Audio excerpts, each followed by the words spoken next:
अस्सलाम वालेकुम। सानिया टाइम्स में खुश आमदीद। उम्मीद करती हूँ आप सब खैर खैरियत से होंगे। आप इस कढ़ाई की हालत देख रहे हैं, ये देखें, ये लोहे की कढ़ाई है। इसमें मैं अक्सर जो फ्राइंग वाली चीज़ें होती हैं वो बनाती हूँ, तो इसकी ना कुछ इस तरह की कंडीशन हो गई है। आज हम इसको करते हैं क्लीन और देखते हैं कि ये किस हद तक साफ़ होती है। ये देखें, ये बिल्कुल जल चुकी है। ये लोहे की कढ़ाई है और इसको मैं करूँगी दो चीज़ों से साफ़, और दोनों चीज़ों के रिजल्ट जो हैं वो मैं आपको अलग अलग दिखाऊंगी। पहले नंबर पे हमने इसको साफ करना है काले तेल से, सल्फोनिक एसिड जो पंसार की शॉप से आसानी से मिल जाता है। पहले मैं इसे उसके साथ वॉश करूंगी और फिर मैंने इसके साथ काले तेल के साथ एक और चीज, अगर ये काले तेल से साफ हो गई तो वेल एंड गुड, अगर ना हुई तो फिर हमने काले तेल के साथ एक और चीज मिक्स करके फिर हमने इसे साफ करना है। देखते हैं कि ये सिर्फ काले तेल से साफ होती है या काले तेल के साथ दूसरी चीज को मिलाने से ये साफ होती है। तो फिर आइए फिर शुरू करते हैं, इसे हम साफ करते हैं।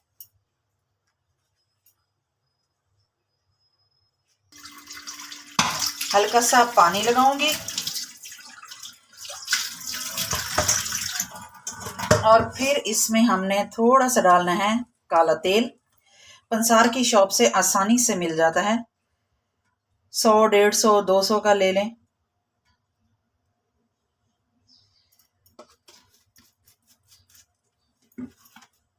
अब हमने इस तरह की ये लेनी है स्क्रबर लोहे वाला, और इसको हमने इस तरह फैला देना है।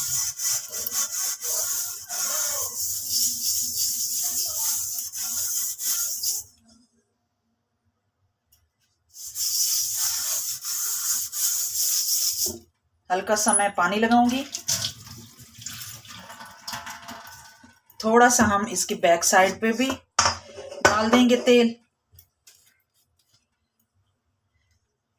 काले तेल से बाथरूम को साफ करने का तरीका भी मैं आपको बताऊंगी। जिनकी टाइल्स लगी हुई हैं उनके ऊपर काई जम चुकी है और वो साफ नहीं हो रही, जितना मर्जी आप उसे साफ कर लें, उसका भी मैंने आपको डेमो देना है और ये बहुत अच्छा इसका रिजल्ट आता है काले तेल के साथ। इसे मैंने इस तरह हल्का सा लगा के 15-20 मिनट के लिए छोड़ देना है ताकि ये काला तेल अपना काम कर सके। 5 मिनट हो गए हैं इसे रखे हुए, हल्का सा पानी, और इसे थोड़ा सा हम रगड़ेंगे।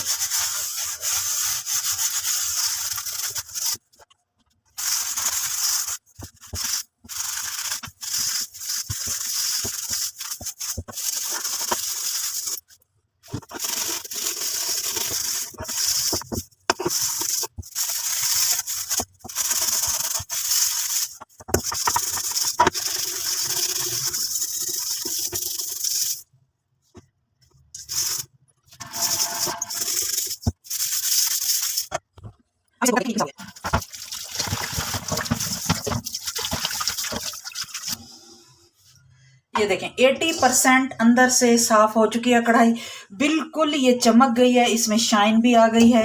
ये देखें बिल्कुल साफ हो चुकी है। अभी मैंने इसको थोड़ा सा टाइम दिया था, 5 मिनट ही मैंने जस्ट रखा है लगाकर। अब हमने एक और चीज इसमें मिक्स करनी है, काला तेल। पानी इसमें थोड़ा सा है पड़ा, ये देखें काला तेल, और इसके साथ हम डालेंगे कास्टिंग सोडा। ये देखें ये है कास्टिंग सोडा। इसे जब भी आपने लेकर आना है इसे हवा नहीं लगनी, वरना ये लिक्विड बन जाता है।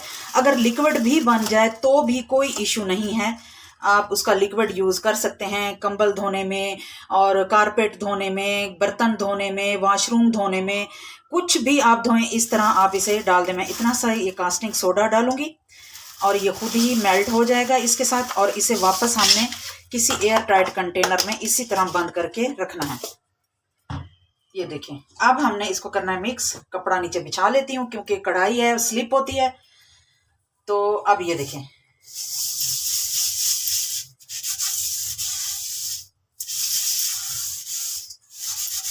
ये फौरन ही मेल्ट हो जाता है कास्टिंग सोडा और काला तेल। इसका पानी बनाकर आप रख सकते हैं बोतल में। अपने जब भी कपड़े वॉश करें थोड़ा सा उसमें डाल दें। कपड़ों में दाग धब्बे हैं, घी के निशान हैं, रोटियों वाले रुमाल हैं, या आपका वॉशरूम है, टाइल्स हैं, तो कारपेट वॉश कर रहे हैं, ब्लैंकेट्स वॉश कर रहे हैं, रज़ाइयाँ वॉश कर रहे हैं, आप ये दोनों चीज़ें आसानी से उसमें डाल सकते हैं, यूज़ कर सकते हैं। बहुत अच्छे रिजल्ट मिलेंगे आपको। और इस तरह जले हुए बर्तन हो गए, चूल्हा हो गया,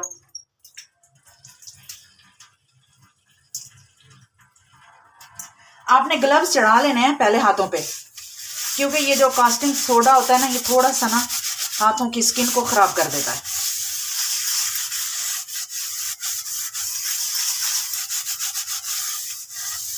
इस तरह लगाएंगे इसको बैक साइड से भी।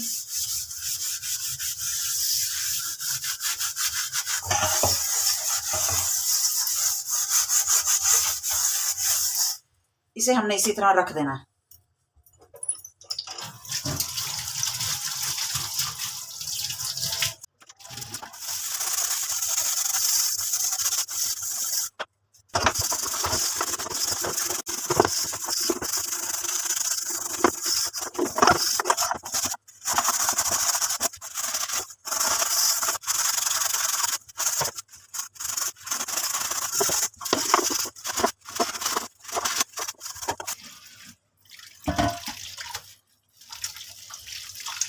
कास्टिंग सोडा और काला तेल लगाकर मैंने इसे 15 मिनट छोड़ दिया है और फिर इसको अच्छे से मैंने रगड़ा है। तो अब हम इसका देखते हैं रिजल्ट कि ये कितनी साफ हुई है।